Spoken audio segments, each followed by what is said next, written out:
right? Reka nguhe ikaze nanone nizera ko ukomeje kugubwa neza cyane. Wewe wakoze subscribe kuri Msafi TV, nizera ko ibintu bikomeje kugenda neza cyane.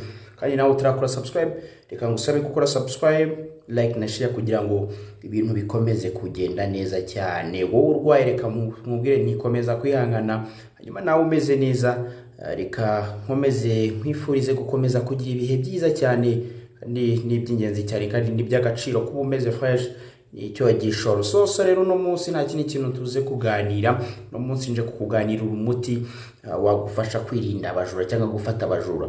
Nimba ari we muntu uri gutembera, niwe bibye telefone, nta kintu ushobora kwifashisha hano. Hano uraza kubikura ni hano kuri Msafi TV, hanyuma ibintu bigakomeza kugenda neza cyane. Uyu munsi rero nta kintu tugiye kuza tuganiraho gishobora kuba cyagufasha kwirinda abajura mu buryo bumwe cyangwa ubundi. Uno munsi turifashisha igiti bita ikibonobono, ngira ngo nacyo ni igiti kiri mu gihuru, ushaka kukibona ahantu hose. Wowe turanye n'ibihuru cyangwa se wowe gikeneye ushaka kukibona mu bihuru. Ni ikibonobono ndewe ni cyo bita nyanyapori. Nyanyapori nacyo ni igiti n'ubundi kiba mu ishyamba, kiba kiriho intuze zenda kumera, hariho imbuto zenda kumera nk'intoryi cyangwa se nk'inyanya, ariko ntabwo zijya zihindura ibara, n'ubundi zora ari green, zora ari icyatsi. Rero nimba ugiye ikibazo cyo kuzongwa n'abajura, cyo kwibwa bize ample, kuba wakibwa telefone, ukaba wibwa amafaranga buri munsi, nta kintu ushobora kwifashisha. Uzagenda ufate umuzi w'ikibonobono, ufate n'umuzi wa nyanyapori. Iyi mizi yombi uyizirikira ahantu hamwe. Two tuzi twombi ko ari imizi mito, abari duto cyane. Uzayifata uyizirikira ahantu hamwe, then twatuzi ujye tugendana mu mufuka. Nta mujuru uzakwiyongoza rwose, nkubwije ukuri. Hanyuma akandi kamaro gakomeye cyane k'ikibonobono nuko uzafata za mbuto ziba ku kibonobono. Numara gufata za mbuto ziba ku kibonobono uzisekure neza cyane. Numara kuba wazisekura neza, uzafata isafuriya uyishyire ku ziko, nimara kumuka fresh ufate bya bindi wasekuye, bya za mbuto z'ikibonobono wasekuye, uzishyire mu isafuriya, uziterere mu isafuriya, ucanire. Numara gucanira, iyo bitangiye gutogota hari amavuta zaho hejuru. Hari amavuta za mbuto zizana. Ayo mavuta rero n'ay'ingenzi cyane kandi n'ay'agaciro cyane. Ibi ndabikubwira ku buntu, time by time uzabikenera kandi ni iby'ingenzi cyane. Ubaye ubyitayeho byagufasha kandi byakurindira ubuzima, byakurindira umutekano, byakurinda abajura, byakurinda abarozi. Alright? Ngenda bikubwira kugira ngo bigufashe mu buzima bwawe bwa buri munsi. Rero ikintu uzakora, uzafata ya mavuta ya za mbuto, uyifashishe uyakureho, uyashyire nko mu gacupa. Numara kuyashyira mu gacupa, aya uzayasiga mu nguni enye z'inzu yawe. Sobangu uzatangira hejuru ngo mpaka hasi, no, uzaza ukire mu nguni hano na hariya na hariya na hariya na hariya. Nta mujura n'umunsi n'umwe uzigera wibwa n'umujura.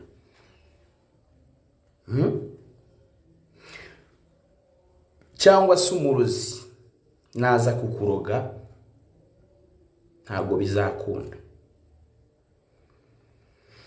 Aya mavuta n'ubundi ushobora kuyafata ukajya uyisiga ku mubiri wawe, nta murozi uzakuroga.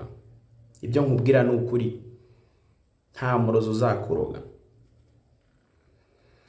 Cyangwa se urabizi hari abantu benshi barwaye amaguru, bari kwa muganga, barwaye amaboko, bari rwa Faisal, bari Hospital de Kigali. Ni henshi abantu barwari babuze ibibavura, ariko kandi ubizi barafashwa n'abaganga bakomeye, ariko indwara ntabwo zigira gute, ntabwo indwara zigaragara. Ushobora kwifashisha ano mavuta aragukiza rwose. Ya mavuta y'ikibonobono, ya za mbuto z'ikibonobono watetse, aya ngaya arakuvura neza cyane. ikibindi kandi ushobora gukoresha amababi y'intuze n'ubundi y'ikibonobono ukayateka, hanyuma wamara kuyateka ukajya uyikandisha ahantu hakurya, urakira neza cyane.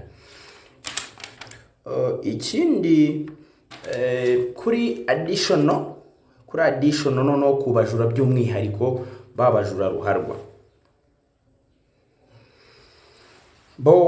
hano ubundi niho ruzingiye, hano niho ruzingiye, umuti wa nyawo ubundi ni hano ruzingiye. Mwibutsa gukora subscribe, like na share kugira ngo ibintu bikomeze kugenda well cyane. Bizera ko ukomeje kugubwa neza wowe uri mu bice bigiye bitandukanye, kandi wills ko bizajya bigenda fine cyane. Mwe nanjye Msafi, eyo the one bad man, umwe ko mubumbe ya. Rero ikintu uzakora kugira ngo ubashe kuba wafata abajura biri real, hano niho ruzingiye nkuko nayo mbikubwiye.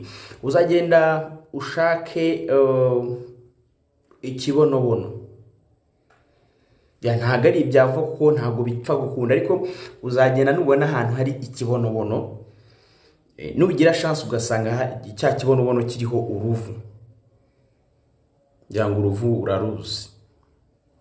Nta kindi kintu uzakora, uzafata cya kibonobono ukora uko ushoboye kose ku buryo ukirandurana na rwa ruvu n'imizi yacyo yose, then ubitware mu rugo. Nushika mu rugo rwa ruvu urwica, numara kurwica ubyanikane na cya giti cyose cy'ikibonobono nkuko wakiranduye. Numara kubyanikana uzabishya bimaze kuma neza, ukoremo ifu, icyo bita ifu urabizi. Numara kuba ufite yafu nta kindi kintu uzayikorera, uzayifata uyishyire mu gacupa, upakinge, ufunge neza. Are you getting me? Numara gufunga yafu neza y'ikibonobono n'imizi yacyo na bya byatsi byose bivanze na yafu y'uruvu, n'ubone ko byose biba byanikiye hamwe, bya cupa ryawe uzajya mu hafi n'iwawe ucukura kobo, bya cupa urishyiremo. Nakwambia ukweli, nta mujura uzigera winjira mu rugo rwawe cyangwa ngo umuruzi.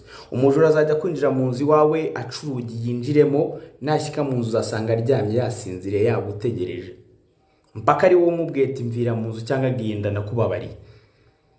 Cyo kimwe n'umurozi azaza n'ubundi ndi nuko bizagenda, aho kugira ngo kuri byari bimuzanya ahubwo azicara sinzire. Are you getting me? Cyangwa se tuvuge ni mu murima wawe barakwiba, urahinga nusarura, donc ni bibazo. Urahinga ariko nta munsi n'umusarura, hari abaraho ngo bategereje ko we wahinze bazajya gusarura. It is a big problem. Ya baraho ngo batoke eyo tiger yarahinze ejo bundi tuzajya gusarura. No, nta kindi kintu uzifashisha, uzafata yafu yawe ka gacupa kawe ugenda ugatabe mu murima wawe, ugashyingure mu murima wawe. Umujura azaza kwiba, babe batatu, babe bane, babe bataratu, bazaza mu murima bahite bagira gute, bahite bahama aho ngaho biryamire bagutegereza, kugeza igihe uraza gushikira mu murima bari kure bahita okay, ntabimenye ko ari mwe mu nyiba, niba ari ibihano baca, niba ari iki, abari wowe ugira gute, abari wowe basezerera bari kure. Ngira ngo ni umuti mwiza cyane wagufasha cyane. Haki ya Mungu ibi nkubwira c'est la réalité, ugerageza kuba wabikora uko mba nabikubwiye, bibi bizagufasha mu buzima bwawe bwa buri munsi. Ikindi kandi ku bantu mu rogwa, mu rugo iwawe hakabaza ipusi, hakaza ibihunyira, niba ari ibihunyira simbyibuka neza. Nta kindi kintu uzakora, kugira ngo ibi bicike iwawe. Uzafata ibibabi, uzafata ibibabi by'icyatsi cyitwa mukatafitina. Bino bibabi numara kubifata, ibibabi bya mukatafitina uzabishyira mu mazi. Numara gushyira mu mazi, then ufate ya mazi, nimba ibihunyira biza ku mabati, ya mazi yasuke ku mabati, nta munsi warimwe bizongera kuza. Nimba ipusi ziza ahantu mu rugo ariho zica buri munsi, urafata ya mazi usuke ha hantu, ntago zizongera kugaruka. Realite ibyo nkubwira n'ukuri.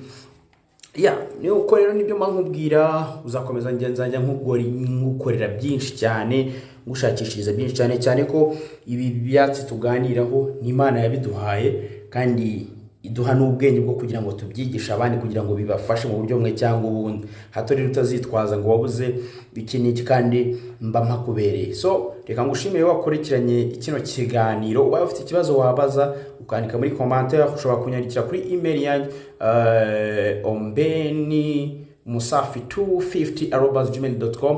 ushobora kunyandikira kuri WhatsApp kuri 0706575675. ushobora kunyandikira kuri Facebook Safi Taiga. ushobora kunyandikira no kuri Instagram. ushobora no kunsanga n'ubundi kuri TikTok, naho ushobora kuhasanga zimwe muri video zanjye banagutariyeho banagiye ngushyiraho kugira ngo ibintu bikomeze kugenda fresh cyane. Wakoze cyane nkuko bisanzwe rero nge nitwa Safi the Badman, the one and only ikibasumba, the Badman. Bam.